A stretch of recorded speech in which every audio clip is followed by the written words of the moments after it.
take this one.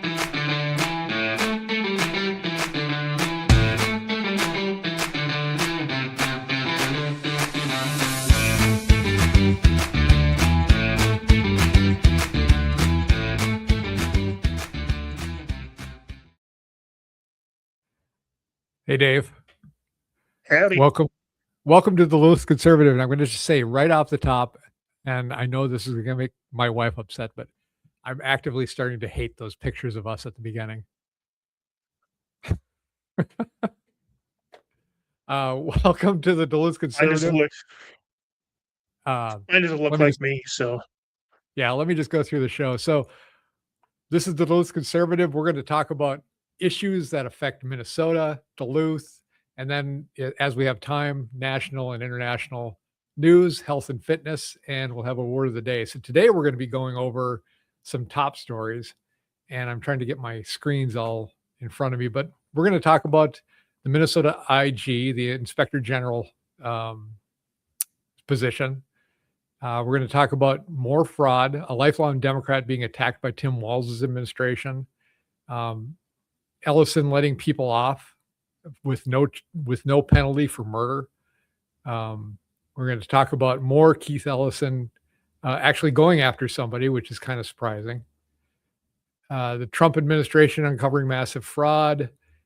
We've got some really concerning things about a mayor in California who is actually working for the People's Republic of China. And we're going to talk about gerrymandering in Minnesota next year. So those are going to be our top stories. Once we do those, we'll go down to Duluth, Minnesota, and then see what we have time for the rest of the night. How's that sound? Perfect. Lots to go over. Before we do anything, though, I want to say we hit a milestone. So last Friday, I think it was Friday, we got over 100 subscribers. So thank you all, the people that are subscribing to the channel.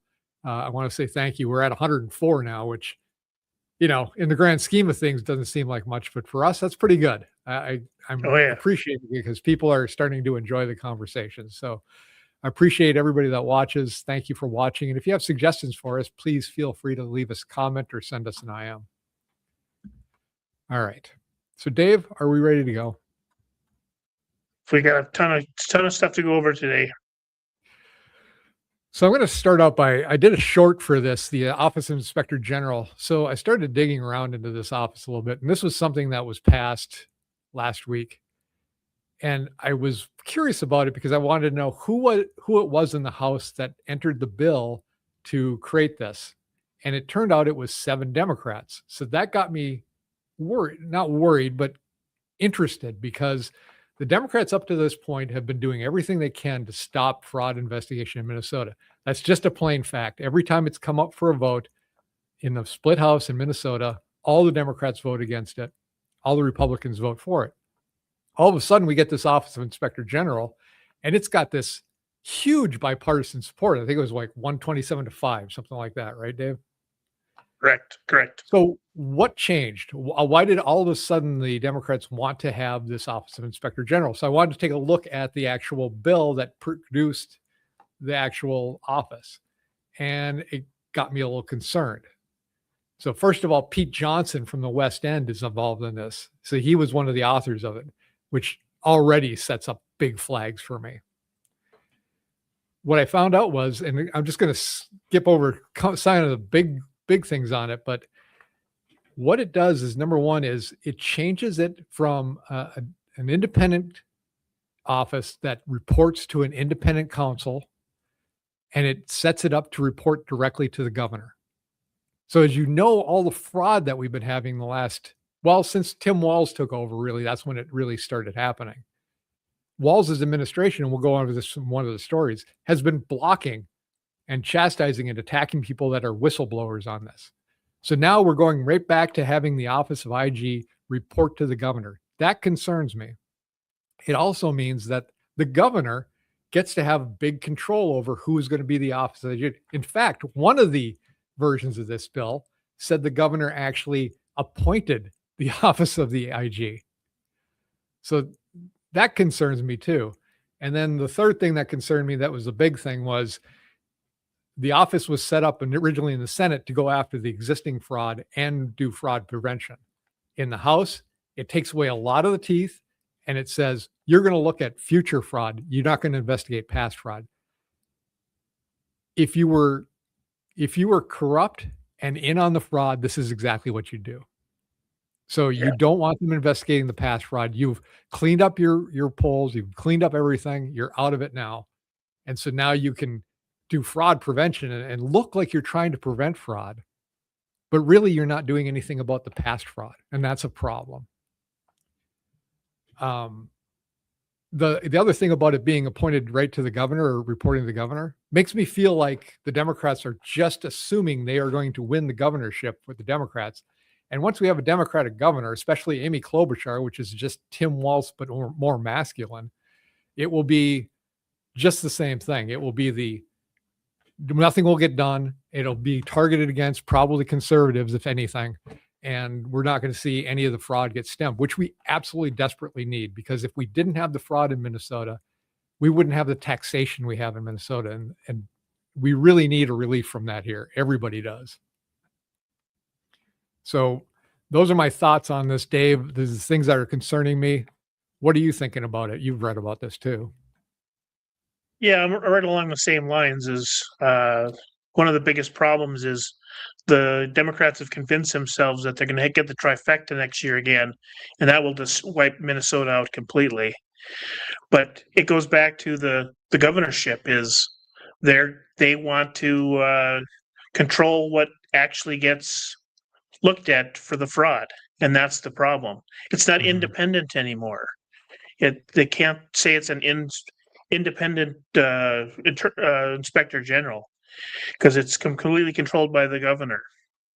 Right. Which obviously they think they're going to be in the trifecta again next year. Therefore, we're going to have the exact same problem. The fraud is just going to continue and continue, because what they think is fraud is not what we think is fraud. Yeah, I think stealing from Minnesota taxpayers is fraud, and apparently that is not the case. Yeah. So it'd be an interesting thing to find out if this is actually going to get passed back through the Senate, but it looked like it was going to be passed back through the Senate, and they were going to do a non-vote on it and just pass it through. And I'm sorry, I wasn't able to look at the news today, so I don't know what was actually passed today. But it concerns me that people are touting this as a great win, because it doesn't look like a win to me. It looks like we're getting a group that is exactly the same, that is going to be reporting to the same people that caused this problem in the first place. So that doesn't get solved. That gets covered up. Right. Okay. Well, that was the top story. We're also going to go along and talk about some of this fraud. So now we're going to go in depth in some of the things that I'm talking about here. The first story we have is a lifelong Democrat just testified that Tim Walz's admin targeted and attacked her for exposing fraud in Minnesota. So Faye Bernstein, a state employee for 20 years, said she first started noticing fraud 7 years ago and sounded the alarm internally, so the admin began smearing her. Said this is a lifelong Democrat. The retaliation in the smear campaign is strong. I was called everything from an incompetent to racist. People who speak about fraud at state agencies, the first thing the leadership goes to is racism. It's a career killing. It is career killing, obviously. Who is going to hire someone who is considered racist? So this is what we were talking about before. He's like, why was this not uncovered? But it was. It was being uncovered. It just wasn't being acted upon. And it was allowed to keep happening intentionally. It's just proof that you can't have the governor looking over fraud, because he's going to smash it down when it doesn't suit his campaign. Right. Oh, and the other thing that kind of raised my concern is, why would people in the Minnesota House give that much power to the executive branch? Wouldn't they want it in either the Senate or the House? But they're pushing it off to the executive branch, which is, where their buddy is. And I think they just assume Klobuchar is going to be in there too, but I don't think that's a given. I don't think that's a foregone conclusion. I certainly hope not, because that would be the death of Minnesota. Well, is she going to be worse than Walz, better, or the same? I think she'll be worse because uh, she has no leadership qualifications. Because Like she was Walz just does? in the, I don't know. Well, he had some military stuff. He was a commander in military, so he had a little bit of leadership stuff. Where Klobuchar, she's just been a Democrat pawn in the federal Senate, so she was basically just doing what she was told. So she lacks the leadership. So I think she'll actually, she might possibly be worse. Yeah. Yeah. She's Well, definitely you're not going right. to be better. You I know, hadn't thought of that. You're right. He does have the military experience, but she's been in office for a number of years. Maybe she does. I don't know. I think it's going to be the same. yeah. I think the same people pulling the strings for Walz are the same people that are pulling the strings for Klobuchar. I don't think Walz has done an original thing his entire time. I think he was told exactly what to do. He was told, you're going to let these riots happen when George Floyd happened. You're going to run for vice president. Everything he does, he's being told what to do from some other group. Because I don't think he has, as I listen to him talk, very much a creative thinking. He is very much a tell me what to do kind of guy. Well, that's what Klobuchar is. That's Exactly. why they're anointing her. They're anointing Yes. her as the Democrat choice. They Right. don't want the voters to have a say in what's going on. Well, just like Kamala, right? They anointed Yeah, her, yeah, and same with anointed her. Klobuchar. And going along the lines in a kind of a parallel line is sheriff slams Walz and Ellison for freeing a convicted murderer. And his quote is, they didn't care about the truth. So this case involves a murder of an 84-year-old woman who operated a Dollar Lake store in rural Aiken County for 50 years.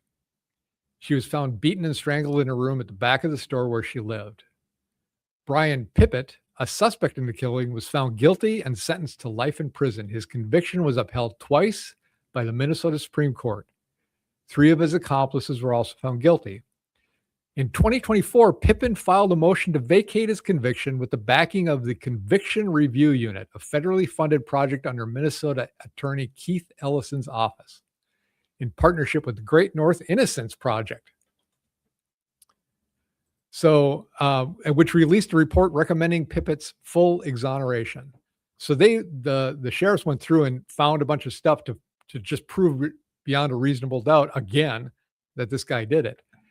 In 2025, the Minnesota Board of Pardons voted 2-1 to commute Pippin's sentence. So you've got 3 people on this board, and he was let go. He was released from prison in January. His request to have his conviction vacated is still making its way through the courts, which could open the door for a lawsuit against the county or state. Incidentally, while Attorney General Ellison launched the Conviction Review Unit, he is also one of the 3 members of the Board of Pardons.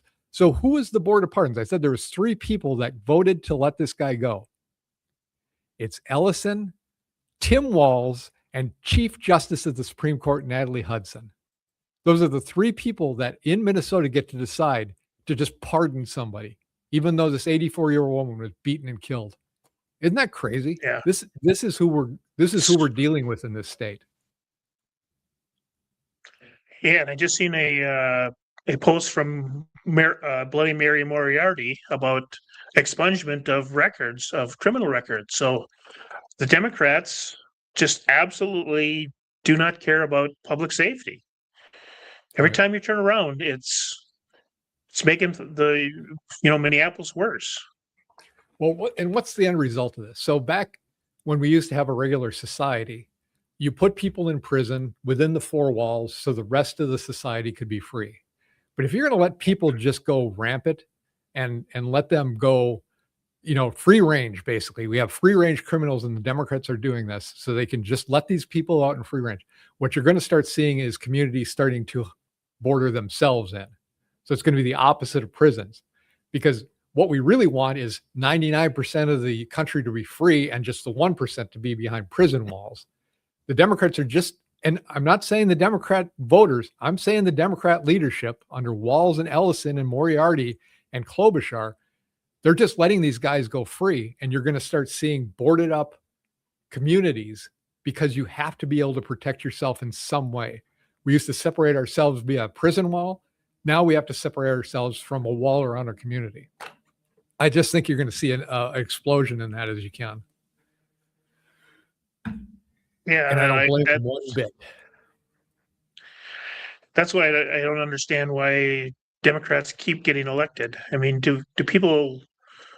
I don't care if you're in the worst area of Minneapolis. You still want your kids to be able to get on the bus safely, go to school safely, get home safely, go to 7-Eleven and get a bottle of pop and come home safely. You want a safe neighborhood. I don't care what demographic, what economics. You want a safety. It boils down, So why are the Democrats think it's so important to let criminals out? Just for it's just for voter base? I don't know. Because this is one of the things where when we talk about voter fraud in Minnesota, it's my genuine hope that there is voter fraud in Minnesota that we can uncover and fix. Because if people are actually voting for this, I don't know, we're on a different level. I don't think the same way as those people do. And then something else has to happen. So it is my honest, genuine hope that we find this massive fraud and can fix it and then get back to normal like it was more so when we were growing up, when it was, if you were a criminal, you were looked down upon. And now it just seems like for some reason, the Democratic leadership wants them all out on the street to cause whatever mayhem they do with no consequences and no record of it. And it's astounding to me. Yeah, the last statistic I heard was 87% of people in jail vote Democrat. That doesn't mean they are Democrats. That means they vote Democrat because they know that the Democrats will let them out of jail, where the Republicans will let them sit. So, that's why the governor's wife was so involved in making sure criminals could vote. Here's another story here, and it has to do with fraud and not holding people accountable. A guy pleads guilty to carrying out massive Medicaid fraud in Minnesota. Got a plea deal with Keith Ellison, and he has serving no jail time. He's going to be given 5 years probation with the requirement to help track a missing fugitive co-defendant. So no jail time. You commit this fraud, you plead guilty to it. Keith Ellison lets you walk free. What a deal. Right. He probably keeps the money too. It's a criminal haven here because of these guys. And it doesn't take much to fix it, but these guys have to go. Right. And then staying with the fraud, leaders of a defunct Minneapolis violence prevention charity are being sued for allegedly stealing $6.5 million to fund lavish personal expenses. And we got a couple links for this. But this is one that actually Ellison is going after. So I'm wondering if they worked outside the boundaries of the, I guess, established fraud around here, and they're getting slapped down. Well, I mean, he obviously wasn't paying. He wasn't paying Ellison his share. Right.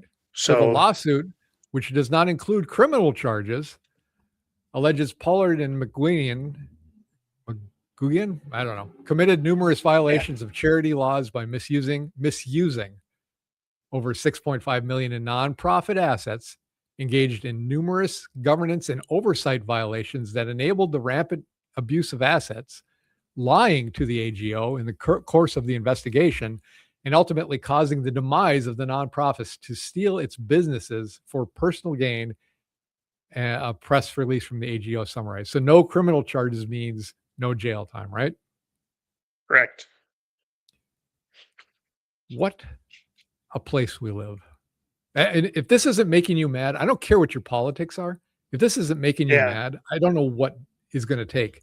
Because if you're a tax-paying citizen, all of your money how much of your money that you pay in goes to other people that have no business having it. And it's not going to fix our roads. I mean, drive down some of the roads, especially I was in the East End. I was in Lakeside. Some of those connecting streets it's like somebody shelled them.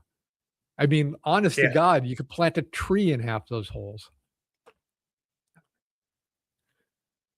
And so I wanted to kind of segue this and stay in the fraud area and say that in the federal level, the Trump administration has uncovered a massive welfare citizen abuses and fraud. For example, the Office of Refugee Resettlement runs a program that helps new immigrants develop microenterprises like home healthcare companies to help generate an income and achieve self-sufficiency. And what I have to say about that is, if you are immigrating into this country, you should have no reason to have to become self-sufficient. You should be self-sufficient, or you should not enter this country. There's no reason for us as a country to accept people in that are not benefiting the American people. Those people can stay in their country and they can work it out over there. So that just riled me when I read that sentence. It's like, oh yeah, we're going to give you all these funds. You're going to start this home daycare. And what it is it's a home health care center where you're taking care of family members and getting paid for it. What a scam that is too. Yeah, I heard about that, where this one would take care of their neighbors, and their neighbors would take care of their parents. So it looked like they were actually doing something, but actually nothing was getting done, just defrauding the system. Right. Yeah, crazy stuff, man. All right, so staying in the top stories, this one is a pretty big one. Arcadia in California, the Arcadia mayor federally charged with acting as an illegal agent for the People's Republic of China. The mayor of Arcadia has been charged in federal court with acting as an illegal agent for the People's Republic of China. Eileen Wang, 58, of Arcadia, is charged via information with one count of acting in the United States as an illegal agent of a foreign government. In a related filing, Wang has agreed to plead guilty to the federal count, which comes with a statutory maximum sentence of 10 years in federal prison. She is expected to make her initial appearance this afternoon in the United States court. She's expected to plead guilty in the coming weeks. So we've got a person here who is acting as an agent for the Chinese government. Now, the Chinese government is not an enemy government, but it is an adversary government. So if it was an enemy government, she could be charged with treason and be put down for this. I will say for 58, she looks pretty good, but that doesn't matter one way or another. Now, so if you look at the city council members, there's 4 of them. Paul Cheng, Michael Kao, CAO, David Fu, and Sharon Kwan. I have a bad feeling that this whole city government might be a little compromised. At least I'm not saying they are. They're, as far as I know, they're all United States citizens, but who knows in California? I don't think the mayor was, but that's pretty scary when they're working for China. Maybe that's where Tim Walz is going to go after this. Tim likes China. Yeah. I mean, he's probably been to China more than they have. So that's probably true. Probably true. Yeah. Oh, it just occurs to me. I was thinking, where is Tim going to go after he's out of office? I'll bet he goes and moves to China. Yeah. Probably got a big fat house there. Thinks he's going to make it like a king. And then they're going to show him just how little he means to them once he goes over there again. Yeah, he's got this big, gigantic book deal going to pay for the rest of his life next year. And yep. And the last bit of news here is, so you've heard about the gerrymandering, well, not gerrymandering. So the Supreme Court knocked down the ability to create these crazy districts based on just racial lines. That's what it was. That's what they struck down. So if you looked at some of these districts, you'd have a map and you'd see this carve out like a snake just to get it so that it could be a certain demographic in it.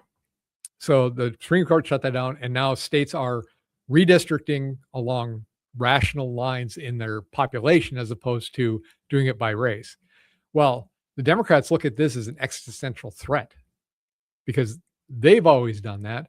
They've always wanted to make sure that they can make these lines up so they can get their districts, so they can get overwhelming House. So the red states are redistricting to make it more fair.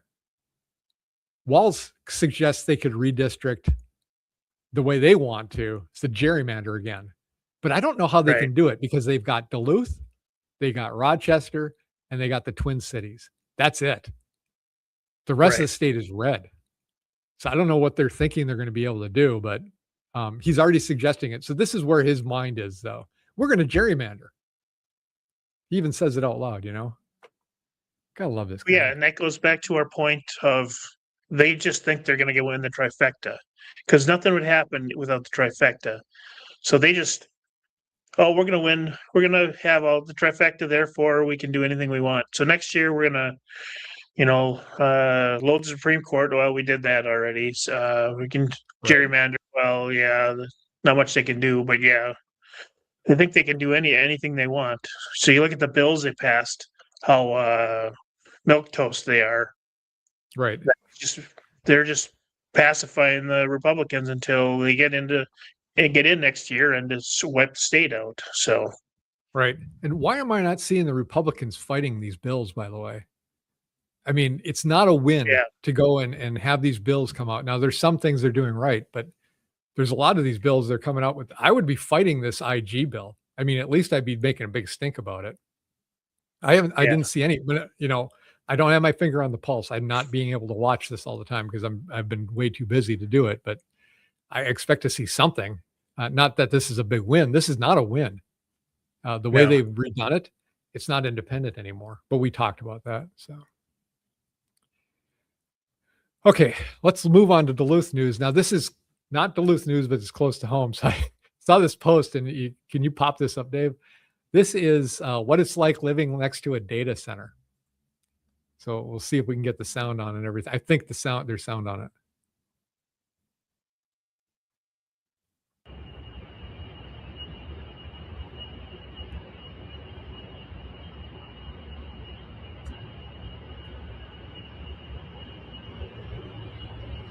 Yeah, that is obnoxious. Yeah, it sounds like a jet engine. I didn't get anything through my speakers, but I can hear it. I can hear it. Okay. Yeah, so this is kind of important with that Hermantown data center. Now, I've talked about it before, and let me talk about the next story because it's related, and then we'll go back to it. But utility power in Lake Tahoe is cutting electricity for 50,000 people next year so they can power the AI data centers in that area too. So I understand the people that are saying we don't want a data center when you get stuff like this. My position has been, and I'm going to make it clear, I think it's a good thing to bring in the companies that want to have data centers to talk about it. But I think you actually have to have a reasonable discussion. And if they can't do this thing better than this, if they're going to make that kind of sound, if they don't have their own electricity, if they don't have an answer for how the water is going to be treated and how it's going to go through, then we have every right to say, absolutely not. We do not want it around there. I think you have to be able to ask the question, and then you have to rely on your officials or bring it to the people for a vote, one of the two, to actually get you a decent deal. Now, if you're voting in people that can't do that, you're going to get problems just like this. If you get people that will take the dollar because they're going to sell you out so they can make a lot of money, or if they don't care, or they're too stupid to understand what is involved, you vote those people in because you like the way they do something with the environment. Well, you're going to be caught into situations like this. They don't know how to look at contracts and how to make deals. And you have to come in with a deal with a cynical approach. And you have to come in saying, I'm going to get the best I can get for everybody here. But we are looking out for our people first. It's not a good compromise to say, yeah, we got the data center, we got these, 15 jobs, but the people that live in a half-mile area are going to hear what sounds like a jet engine all the time. That's not a good deal. And that's the problem with voting in, people that are just activists as opposed to actual people that have done any kind of business deals and knows what to look for and knows how a business is acting in their best interest. You have to act in your best interest. And that isn't always a comfortable fight, but it doesn't have anything to do with identity politics or, what color your hair is or what gender you say you are. So they have no experience in what to do with that. And there's a way to get a hostile negotiation work in your favor, but you have to know how to do it. And you have to be able to say no and walk away. So that's my take on it. Yeah, I just was reading a story on the way down here, was a place, I think it was in Missouri. They were going to put an AI center in. 4 of the 8 just lost in the election. The other 4 and the mayor are going to have a recall election because the people said no. The city council said yes. So the people got rid of them. Just like that. Well, I think Eric Forsman better pay attention to that because he's a lobbyist for this thing. And he needs to, people need to wake up and see who you're electing and where the priorities are. And I know I've talked to Eric a little bit and I think he does a pretty good job on the city council, but being signed up as a lobbyist for a data center, I don't think he has our best interest in mind around this. I think he's going to do whatever he can to get that in. And you better start paying attention to that, Duluth. And I'm not trying to say don't vote for Eric. I'm trying to say make sure when you vote for him or don't vote for him, you're doing it for the reasons that your eyes are open and you understand what's going to happen. If he gets into office, what is he going to do? You have to decide that for yourself. Right. Oh, and speaking of people who didn't know what they were doing, but they held a big office, Emily Larson's back in the news. She's been appointed to the Minnesota Environmental Quality Board from Governor Walz. Oh, good. This is something she's well suited for. The board coordinates environmental issues across state agencies and carries out projects aimed at shaping environmental policy. She was possibly the worst mayor I have ever seen in this city. And that's my opinion. I'll back that up for many reasons, but her whole thing was, used to call her Bike Lane Emily because every 4-lane road became a 2-lane road with 2 big bike paths and, no way to pay for it. But, that's what she would do. She was a pretty big disaster. And Roger Reinhold is a liberal and he came in and he's much more centered than she was. But it shows where politics leads to. Eric Forsman got a cushy job as a lobbyist. She's got a even cushier job working for Walz in some useless environmental role. That's where all this ends up is, Walz is going to find some useless political job. Someone's going to pay him, besides his fake book deal. So.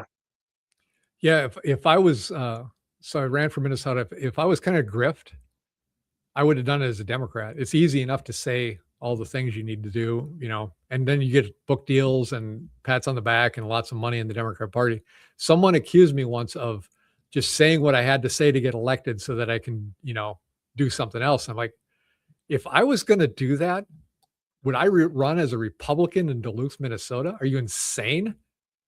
I'd have to be a masochist to do something like that.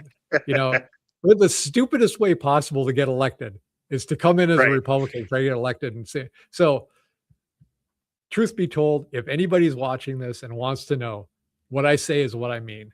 And I'm not saying it because I think it's going to get me votes. I think I have to work really extra hard to get votes because of what I'm saying. But you do know if I get in, that is what I'm going to do, is what I'm saying I'm going to do. And which is try to look out for this place the best we can. Think about how much potential this city has. It has these building blocks in place. And it's like having a car that you just don't fill up with gas. It's got shipping. It's got tourism. Look at the healthcare we have. We've got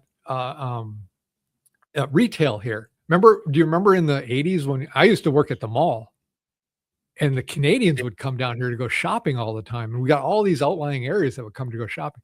All these things in place. We've got the mining potential up north, but it just never comes together.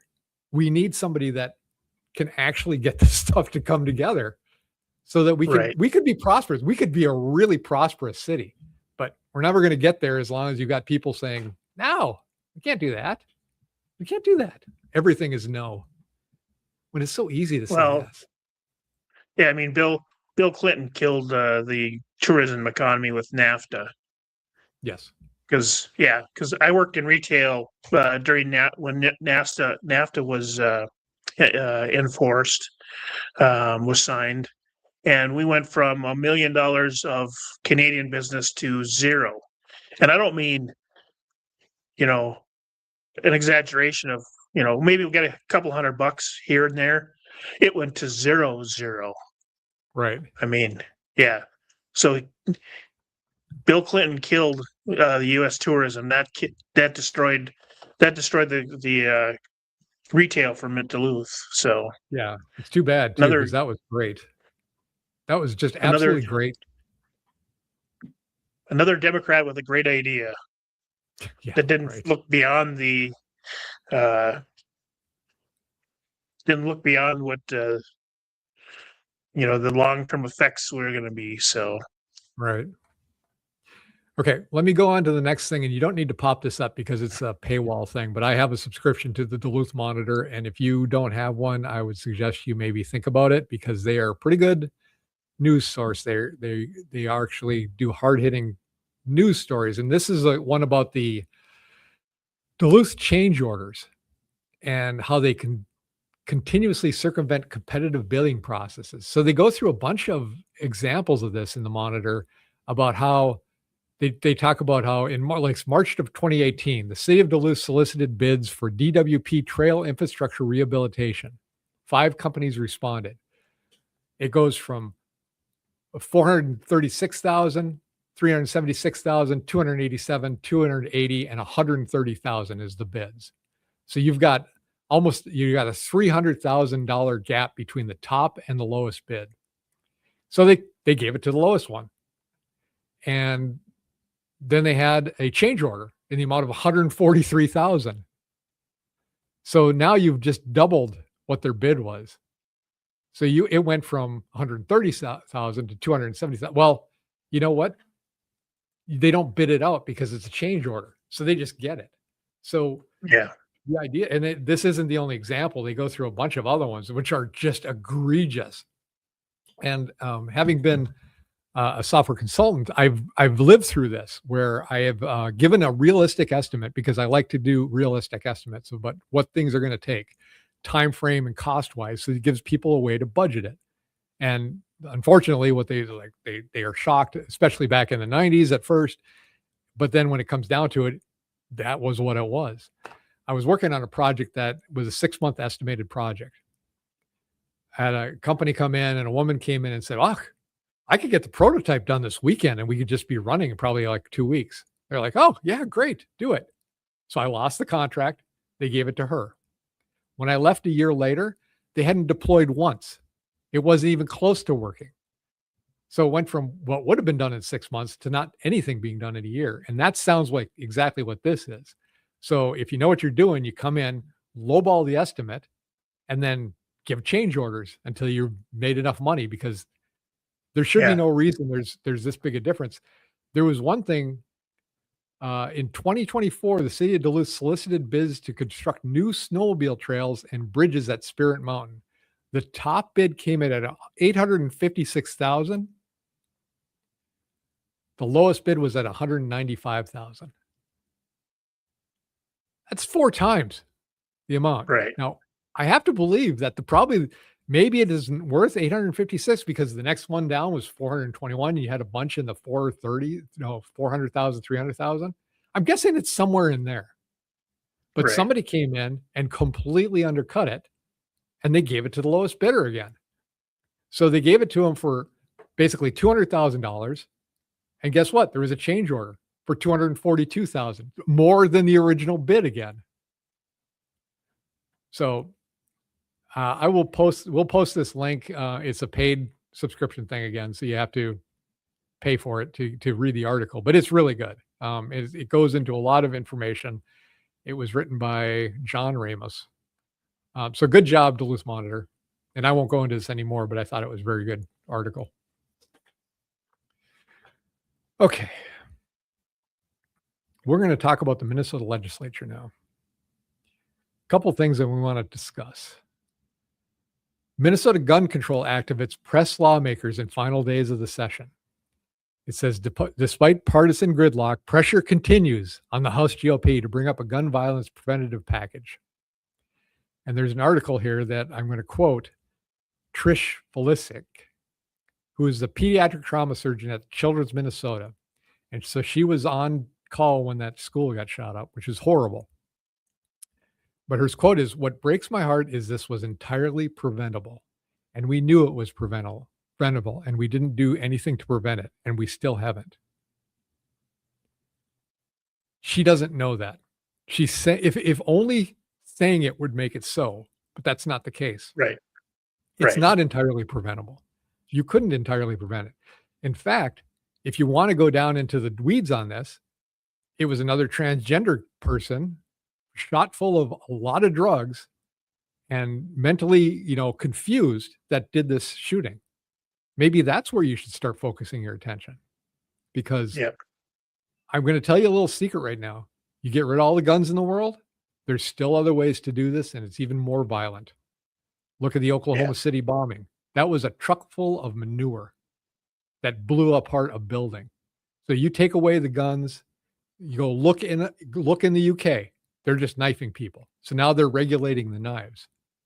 But it's a simple matter. If you really want to do a lot of harm, you can do it. That's living in a trust society means you have to trust. I mean, so taking away people's weapons just takes away legal people, law-abiding citizens' ability to defend themselves. And I just am completely against that. Yeah, Australia was another place that banned guns completely, and violent crime went up after, because they knew you couldn't protect yourself. You break into my house, my 90-year-old mom, she's sitting there with a gun, she can protect herself. Absolutely. The great equalizer.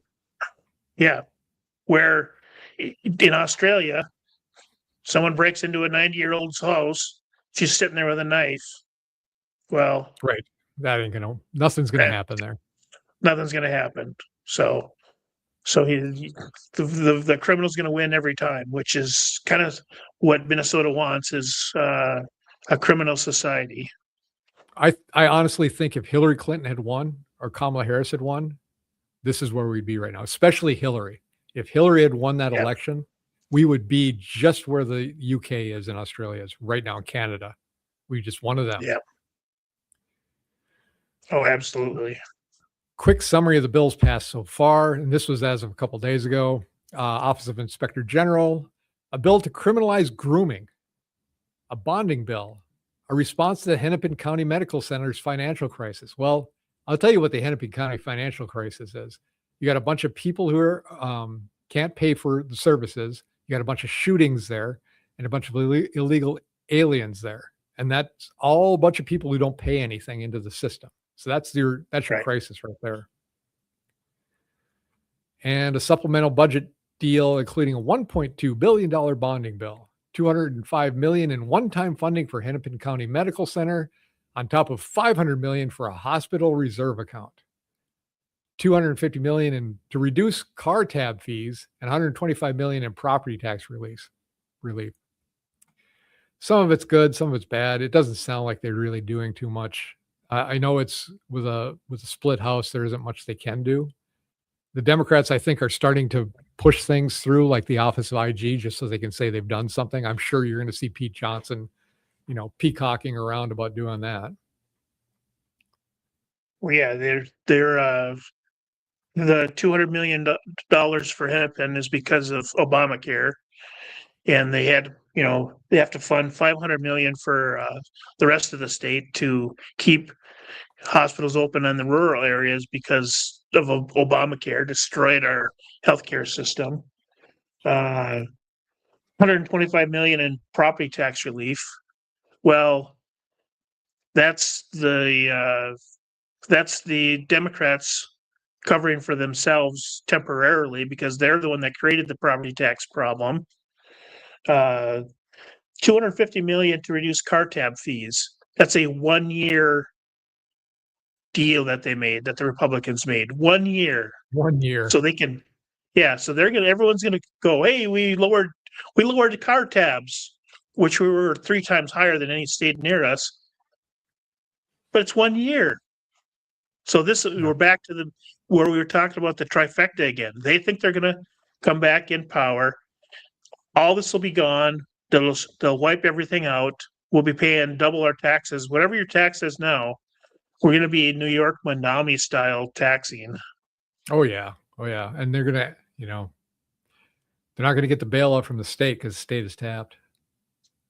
Right.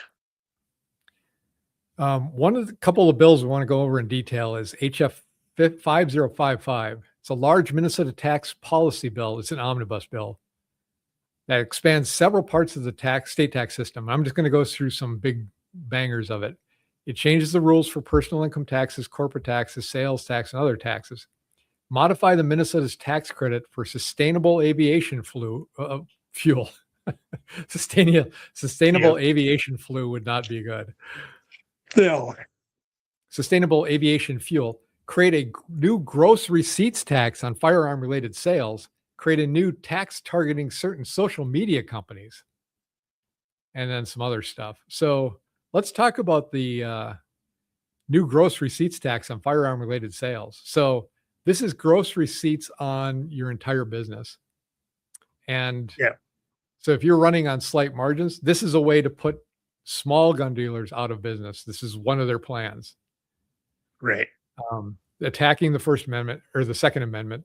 This won't go through. Why is this a problem? It increases the cost. It's unconstitutional. It's going to be impossible to enforce. And most business taxes are based on profits. This is a gross receipt taxes based on total sales revenue. So it is just a horrible, horrible bill. Taxing social media companies. That one I found interesting because it's connected to their goals and their concerns. And the concerns are these: youth mental health, misinformation, addictive platform design, and online harms. You've got a big problem here. As soon as they start talking about misinformation, that should make the hair on the back of your neck stand up, because misinformation to them is anything they don't agree with. Honest to God. Yeah. I do agree that there's addictive patterns, especially when it comes to gambling on this social media. It could be the fact that maybe the government can't do anything or shouldn't do anything about it, though. I mean, why do they have to get involved with every single problem that happens in the world? Maybe it's time to tell people to stop viewing it, just like smoking. Stop smoking. That's what I couldn't figure out is how does watching a video make you an addict? So how do social media companies turn you into an addict? That's part I didn't understand. Well, part of it is the games. So the games are addicting, but also the way the videos are shown, you have a very short burst of information. Then you get the dopamine. Then you go on to the next one. So you're never really connecting things. You're just getting that next thing. And that's where it's the addictive part. But I think the games are a big thing, especially the gambling stuff is very addicting.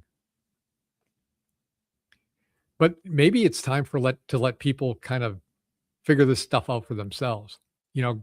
Government is not your daddy and not your mommy.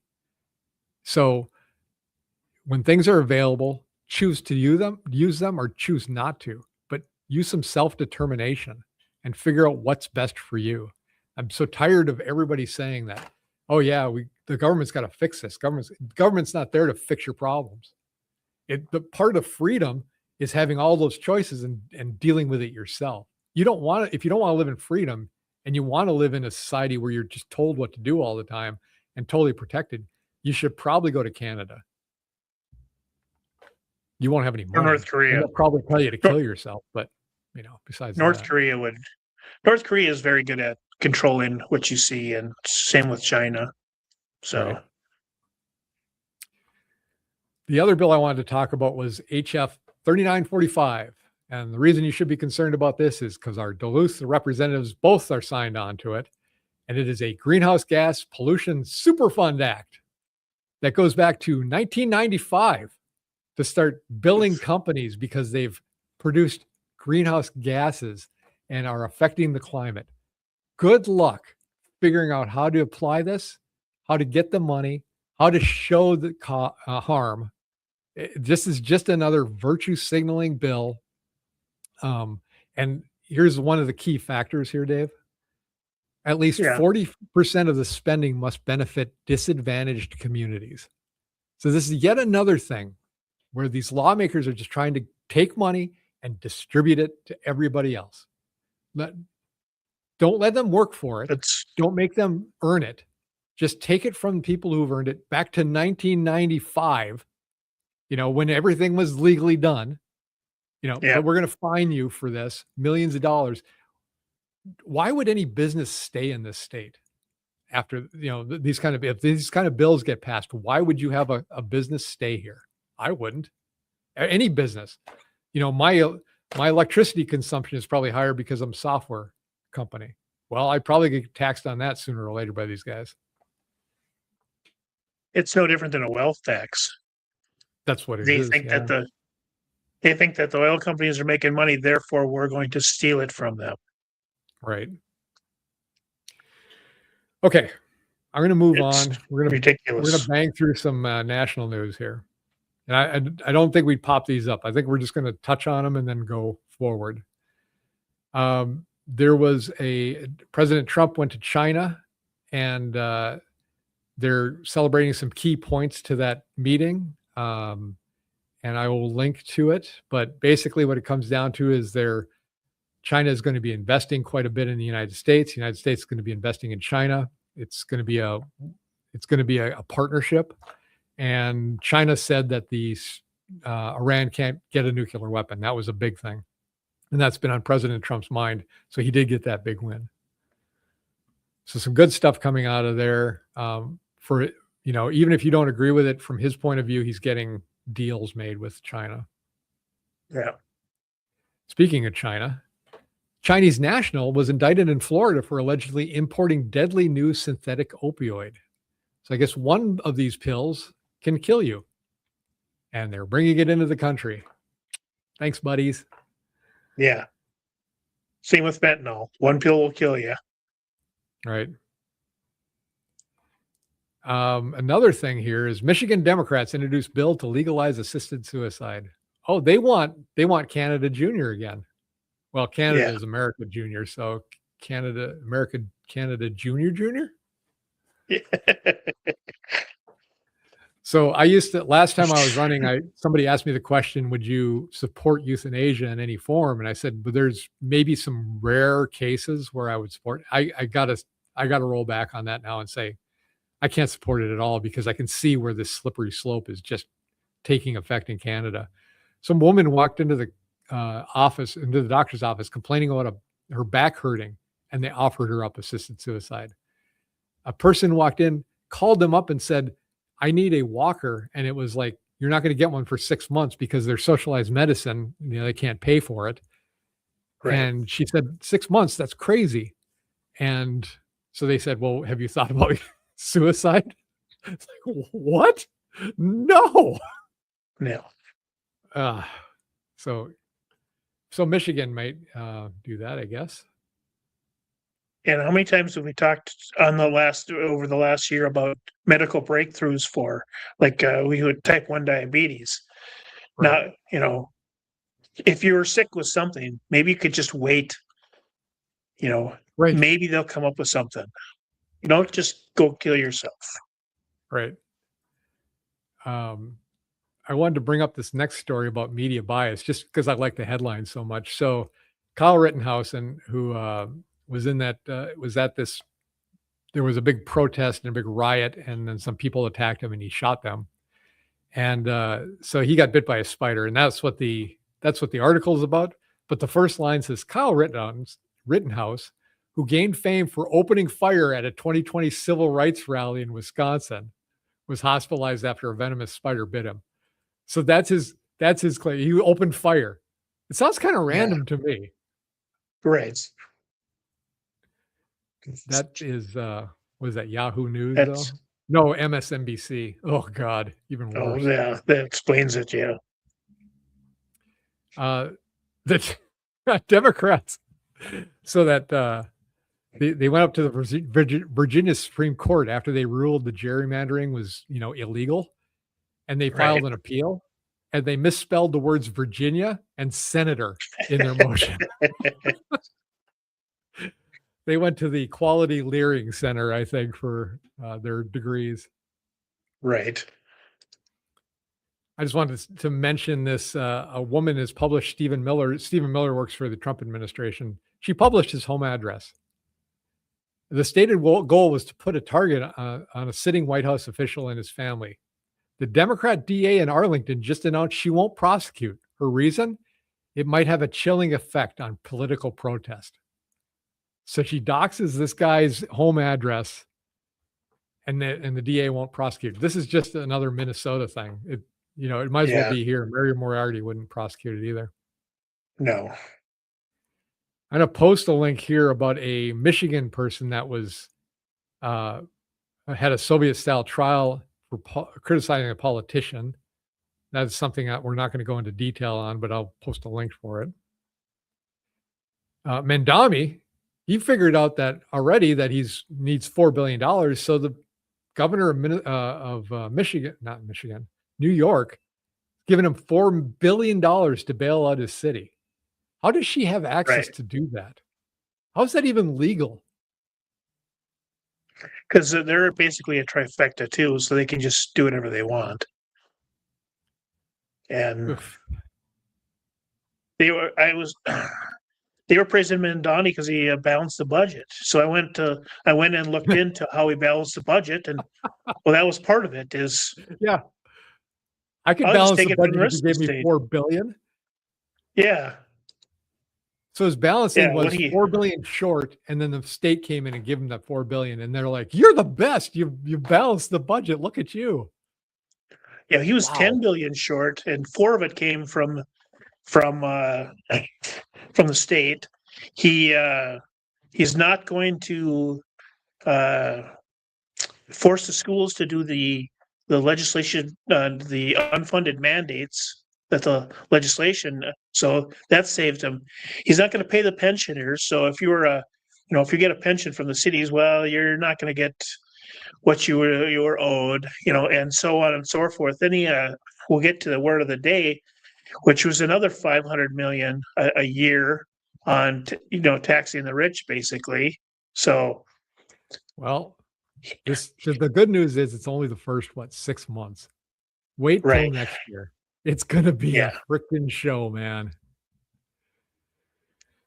Yeah, it only gets worse. So, can you pop up this next one? So I wanted to bring up.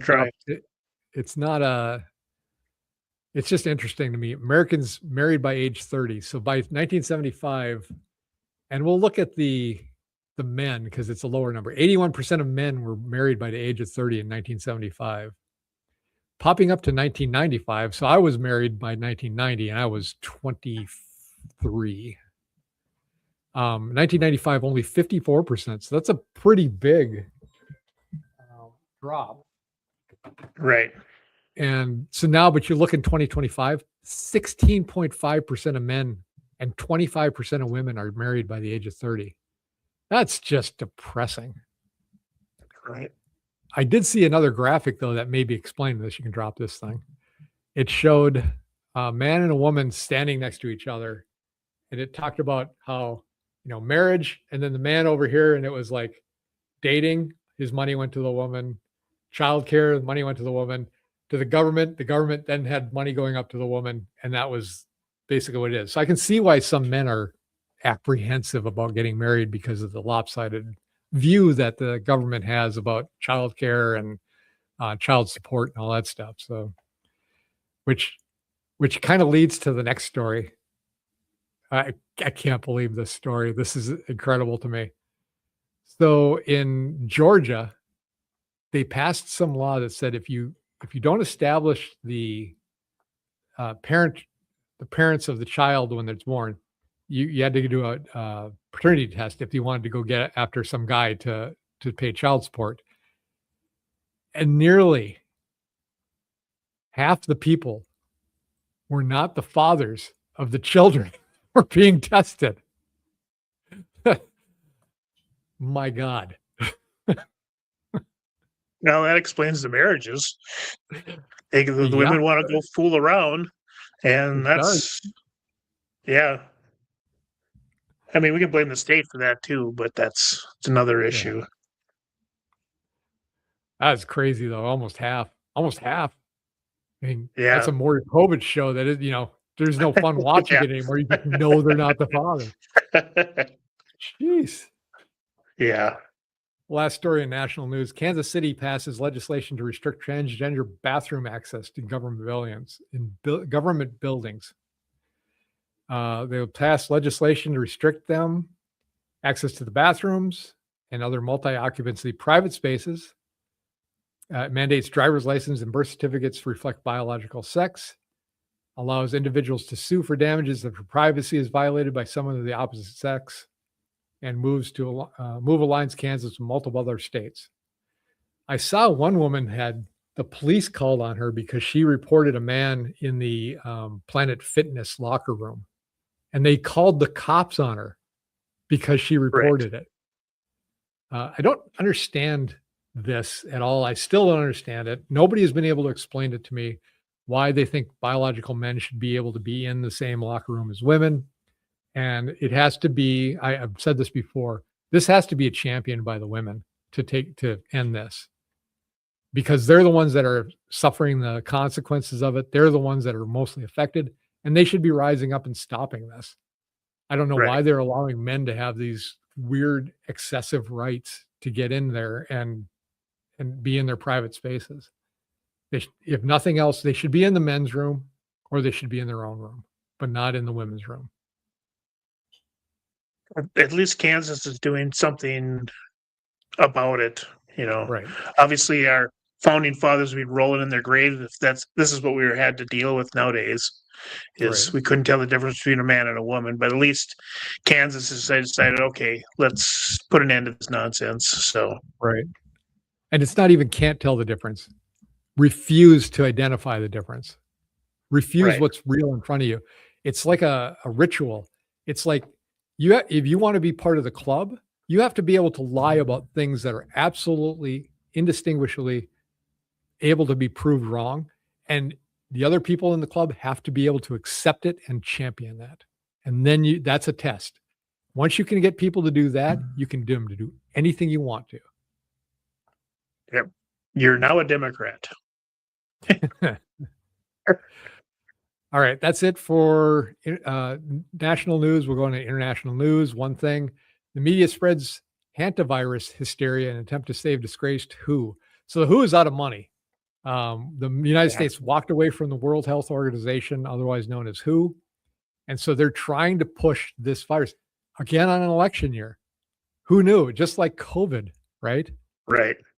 I understand that to get this virus, you have to have like extended bodily contact and everything. It's not an airborne virus. They're trying desperately to make it so that we can do mail-in ballots, I think, because that's the only way they can really win. Yeah. You need a long, extended exposure to someone with the virus, and even they were saying on that cruise ship, even a half hour wouldn't do it. Yeah. So what happened on that cruise ship? Ugh. Yeah, exactly. What are these? What's the appetizer of that place? I don't think I want to go with that one. Was there a bunch of people from Georgia on that? Exactly.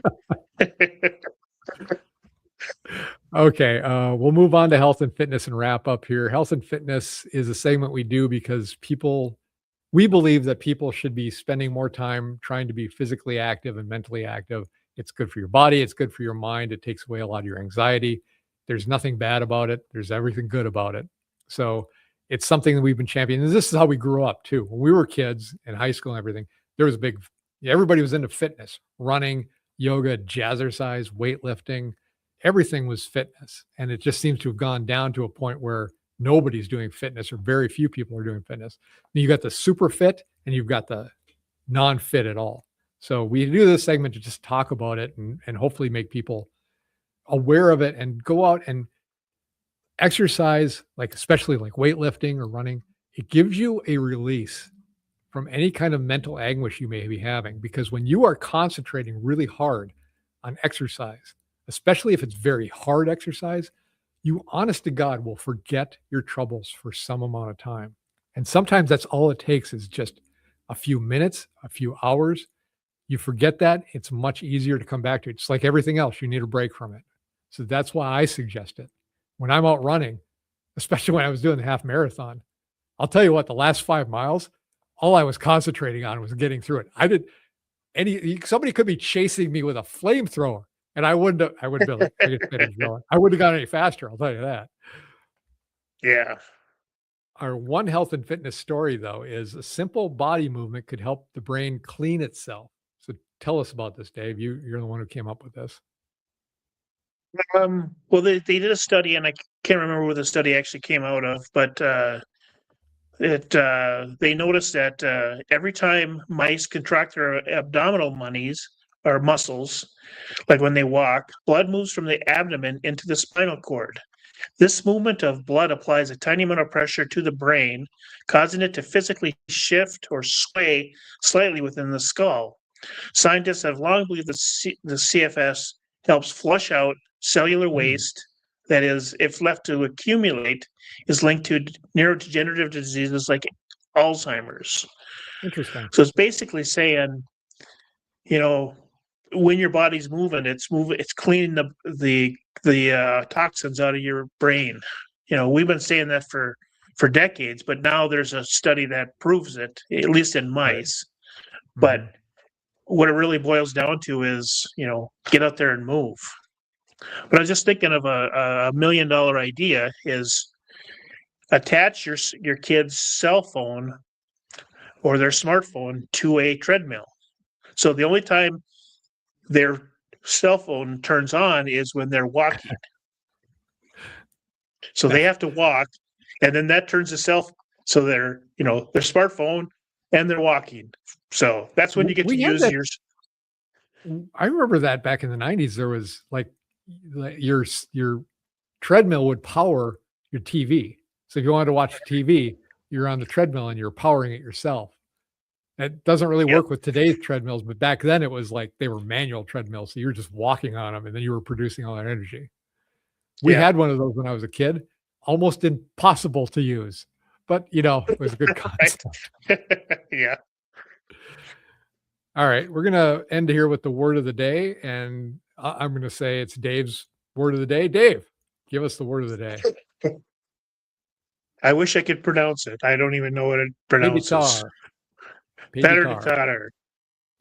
It's a noun. It's a secondary or temporary place of lodging. A pied-à-terre is a living unit, apartment, or condominium, often located in a large city and not used as an individual's primary residence.